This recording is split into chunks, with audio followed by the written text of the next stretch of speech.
हर हर महादेव। आइए महादेव के बारे में कुछ बात करते हैं, कुछ चर्चा करते हैं। महादेव भगवान शिव हिंदू धर्म में जो है महादेव को सर्वोपरि माना जाता है। और ये उनका नाम भोलेनाथ, इनको भोलेनाथ बोलते हैं, मतलब महाकाल, नीलकंठ, त्रिपुरारी, बहुत सारे इनके नाम हैं, बहुत सारे चरित्र हैं। और महादेव सबसे भोले हैं। कहते हैं एक लोटा जल हर समस्या का हल। ये हमारे प्रदीप मिश्रा जी कहते हैं। मगर आज बहुत सारी चीज़ें चढ़ती हैं महादेव पे, ये चढ़ाओ, वो चढ़ाओ, वो चढ़ाओ। पर हमारा जो मायका है, हमारे मायके में बहुत पुराना मंदिर है। और हम लोग हमारे बाबा के समय का बना हुआ है। और पिताजी का बचपन, हम लोगों का बचपन, अभी तीसरी पीढ़ी चल रही है। और सब शिव मंदिर में ही खेल कर कूद के बड़े हुए हैं। तो हम लोगों ने देखा सिर्फ महादेव पर एक जल और फूल। शिवरात्रि में भी क्या चढ़ता था महादेव पे? लोग बेलपत्र, मुश्किल से ही बेलपत्र लाते थे। और जो है, नहीं तो वो होता था गेहूं का जो जौ होती है, मतलब जो गेहूं की बाली होती है या जौ की बाली होती है वो, और बेलपत्र, यही इतना चढ़ाते थे। तो महादेव बहुत ही कम, और चावल महादेव पे चढ़ता है। तो जो है महादेव बहुत छोटी चीज़ों में प्रसन्न होने वाले हैं। देवाधिदेव महादेव हम सब के ऊपर कृपा अपनी बनाए रखना।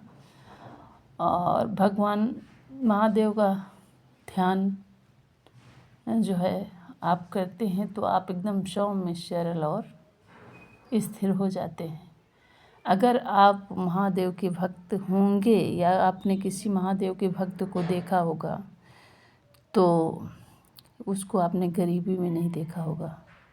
वो मगर महादेव का भक्त होगा तो गरीबी में नहीं जिएगा। और उसका हृदय इतना विशाल होगा, चारों तरफ उसका यश होगा।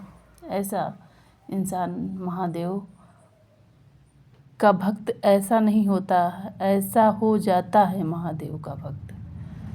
तो भगवान शंभु की बहुत सारी कथाएं हैं। तो चलिए महादेव के बारे में जो है आप लोग को अगर कुछ पता हो तो आप बोल सकते हैं। और हमने तो जो है बहुत सारे, हमारे वहाँ भी मंदिर है, घर पर भी, और जो है यहाँ जहाँ हम रहते हैं वहाँ पर भी है एक महादेव जी का मंदिर। हमारे YouTube पे अगर आप जाएंगे तो किसी दिन दिखेगा। और हम कल जाने वाले थे, कल सोमवार था, नहीं जा पाए, पर आज सोचते हैं कि आज जाएंगे। और चलिए कोई शिव की कथा सुना दें आपको, है ना? तो शिव जी की कोई कथा सुना देते हैं। एक बार क्या हुआ कि भगवान शिव एक प्रसिद्ध कथा है जो आपको हम सुनाते हैं। बहुत समय पहले हिमाचल कन्या की सती का विवाह भगवान शिव से हुआ। और सती के पिता दक्ष शिव जी को पसंद नहीं करते थे। अभी तो लाइव में हमने यही बोली हुई है, लाइव में यही सब बोला ही है। तो फिर भी अब पसंद नहीं करते थे। और उन्होंने यज्ञ किया था। उसके बाद जो है उनकी पत्नी गई थी वहाँ पर, जो है उनके यज्ञ में जो है अपना शरीर का त्याग कर दिया था। और फिर उसके बाद शिव जो उनके शव को लेकर निकले तो जगह जगह आग लग रही थी। फिर विष्णु जी ने उनके शव के टुकड़े किए तो 51 शक्तिपीठ बने। उसके बाद कई युग बीत गए। तो जब कई युग बीते तो फिर जो है एक कोई राक्षस था भस्मासुर, है ना। तो उसकी कहानी आपको सुनाते। तो जो है भस्मासुर भगवान की तपस्या करता था। तो भस्मासुर से भगवान प्रसन्न हो गए। तो उन्होंने वरदान दिया उनको। तो उन्होंने कहा, वरदान मांगा कि मैं किसी भी तरह ना मरूं। भगवान प्रसन्न हुए, दे दिया। भस्मासुर की कथा भगवान हमें ये बताती है कि इंसान कितना भी जो है पूर्ण हो जाए पर वो ईश्वर नहीं हो सकता ना। भस्मासुर राक्षस था, भगवान से प्रसन्न हुए और उसको वरदान दिया कि वो कभी भस्म नहीं होगा। मतलब कि कभी उसको कोई नुकसान नहीं सकता, कोई मार नहीं सकता। मगर उसने ये तो मांगा नहीं था कि मैं खुद को जो है मार सकता हूँ कि नहीं। कोई खुद को कैसे मारेगा। वरदान पाने के बाद बहुत अभिमानी हो गया और जगह जगह सब तहस नहस करने लगा। उसके बाद जो है जब सब लोग त्राही त्राही करते, आपने देखा, सब भगवान शिव के पास गए और जो है जान बचाने के लिए। तो भगवान विष्णु ने मोहिनी का रूप रखा और भस्मासुर के पास गई और वो देखते ही मोहित हो गया। अब जो बोले मोहिनी वही वो करे। तो अब भस्मासुर था, उसको ये था कि वो अगर अपने सर पे हाथ रखेगा तो भस्म हो जाएगा। जिसके सर पे हाथ रख देता वो भस्म हो जाता। तो वो अब विष्णु जी उसको जो है नाचना सिखा रहे थे। अब जब सर पे हाथ रख के नाचना सिखाए तो उसके बाद उसने जैसे ही सर पे रखा वैसे ही वो भस्म हो गया। और बुराई का तो हमेशा अंत तय होता है, उसमें कोई दो राय नहीं। भगवान शिव हमेशा सच्चाई का साथ देते थे और वो एकदम सरल और सौम्य हैं। उनकी और भी कहानियाँ आपको छोटी छोटी ही सुनाते हैं। तो जो है आजकल तो बहुत सारा जो है पूजा पाठ में लगने लगा है। लोग ये चढ़ाते वो चढ़ाते, वरना अगर आप का कुछ नहीं तो आप सिर्फ 1 लोटा जल, 2 चावल के दाने अक्षता, वो टूटे नहीं होने चाहिए, चढ़ा दीजिए। थोड़ा सा अगर जल में आप गुड़ डालना चाहें डाल दें, चीनी डालना चाहे डाल दें। अगर चीनी और वो क्या कहते हैं, थोड़ी सी चीनी और इलायची लेके पीस के रख लीजिए और थोड़ा सा जल में मिला के भगवान पे चढ़ा दीजिए। एकदम भगवान वो हो जाएंगे, प्रसन्न हो जाएंगे। एक बार की बात है कि भगवान जो है केदारनाथ जाने के लिए, एक बार एक भक्त केदारनाथ जाने के लिए महीनों भटकता रहा। जब वो मंदिर में पहुंचा तब मंदिर बंद हो चुका था। वो रात भर सोता रहा, रोता रहा, मतलब शिव जी से प्रार्थना करता रहा। उसी रात में एक साधु जी स्वयं शिव जी के में आकर उसकी मदद की और उसे भोजन दिया, दर्शन करने का भरोसा दिया। और अगले दिन चमत्कार हुआ, मंदिर के द्वार खुल गए और वो भक्त शिव जी के दर्शन किए।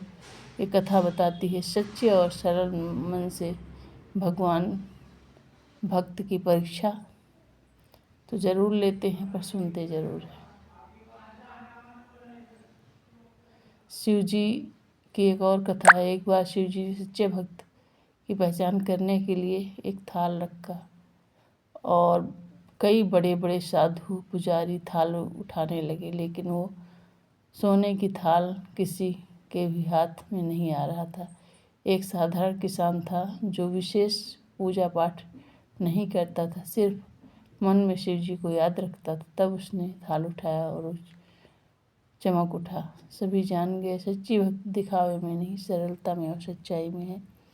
तो आप लोग जब भी पूजा पाठ करें तो जितनी पूजा पाठ करें, जितना आपका मन लगे उतना ही करें। और अगर मन नहीं लगता तब तो ज़रूर ज़बरदस्ती करें। तो जो है महादेव की बहुत सारी ऐसी कथाएं हैं और वो आपकी जो है सारी बाधाएं ख़त्म कर देते हैं। आप एक बार सच्चे मन से कमेंट में हर हर महादेव लिख के देखिएगा। एक मार्कंडेय की कथा तो आपने सुनी ही होगी। तो जो है मृत्यु तक टाल सकते हैं हमारे देवाधिदेव महादेव, क्योंकि आपने मार्कंडेय की कथा तो सुनी ही होगी। मृत्यु के संकट से सच्चे भक्त के प्राण संकट में पड़ जाएं तब शिव जी उसकी रक्षा करते हैं। उदाहरण के लिए आप मार्कंडेय के बारे में जानते ही होंगे। यमराज से बचा लिया था महादेव ने मार्कंडेय को।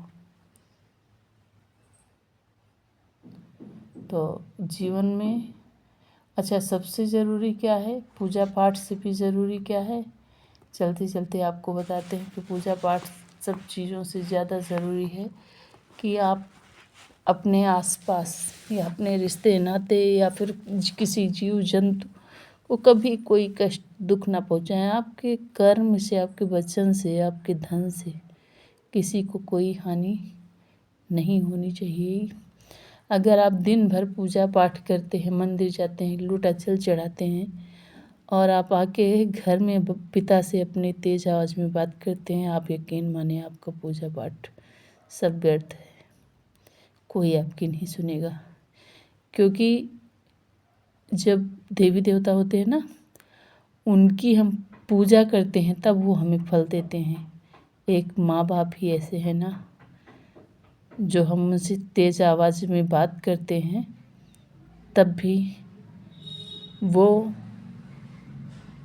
ये सोचते हैं, वो ये नहीं सोचने लगते कि इसने मुझे तेज आवाज़ में बात की। वो सबसे पहला उनके जो मन में सवाल आता है वो ये कि मेरा बच्चा किस कारण से तनाव में है और क्या कारण है जो इसने तेज आवाज़ में। हाँ, दुख होता है, माँ बाप को भी होता है, ऐसा नहीं, इंसान ही तो हैं, भगवान तो है नहीं। तो मगर फिर भी वो तेज आवाज़ में आप बात करिए, आप इसकी चिंता नहीं। अगर आप नहीं खाएंगे, नहीं पहनेंगे या कुछ कोई समस्या दिख रही तो उससे वो ज़्यादा चिंतित हैं। तो आप लोग हमारे साथ जुड़े थे इतनी देर तक, इसलिए आप सभी का बहुत बहुत धन्यवाद। हर हर महादेव।